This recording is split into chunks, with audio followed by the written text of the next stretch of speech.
imagine the unimaginable. What if one day someone took your child? And what if such a simple mistake, you looking away for a minute, walking away for a moment, resulted in your life, your husband's life, your child's life being utterly and completely ruined? And then, after living with that for 17 years, and then the joy and the disbelief you would feel that she's actually coming home. And then the shock that the person that comes home is no longer your adorable 4.5-year-old. It's a grown woman that you don't recognize, and she doesn't recognize you, right? I mean, it's such a roller coaster, the movie. This is my directorial debut in every respect, yeah. Okay. So screenplay, directorial, everything, first time. Yeah, first time. This is the first script I've ever written, and first screen, and first time I've ever directed anything, and awesome. yeah. Mm-hmm. It's a story that isn't told. We always see stories that people are really interested in, captivity and all. What about this idea of transitioning? And I think we all transition between many worlds.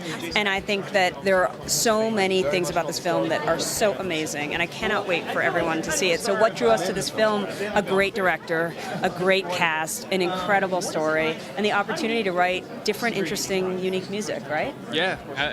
It's a story also that doesn't hand you your morality in any way. Right. And I think that was the most exciting single aspect of the film. I just like the character itself. I love my character, and I really like how I tried my best to make it how I thought how Leia would be. And I really like the cast in it. They were all super sweet to me. Such a huge story in the news at that time. There were so many different stories coming out about all these different women who had either escaped or been discovered, or it was mad. So it was all around the time that I met her. But she didn't do any research at all, and so she didn't really want me to either, and I was happy enough not to.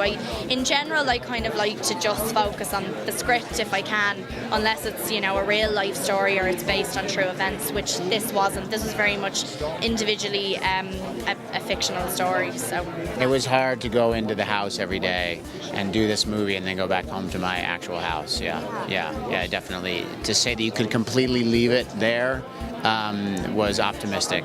I'm the father of 2 young girls, and anytime you see that someone's been locked up for decades in a basement, you can't help but wonder what happened down there. It's a really extraordinary script and experience making it, so I suspect it's going to be very disturbing. It's a disturbing thing to read and all the way through. I don't know what the audience is going to make of it, but there aren't many things like this around.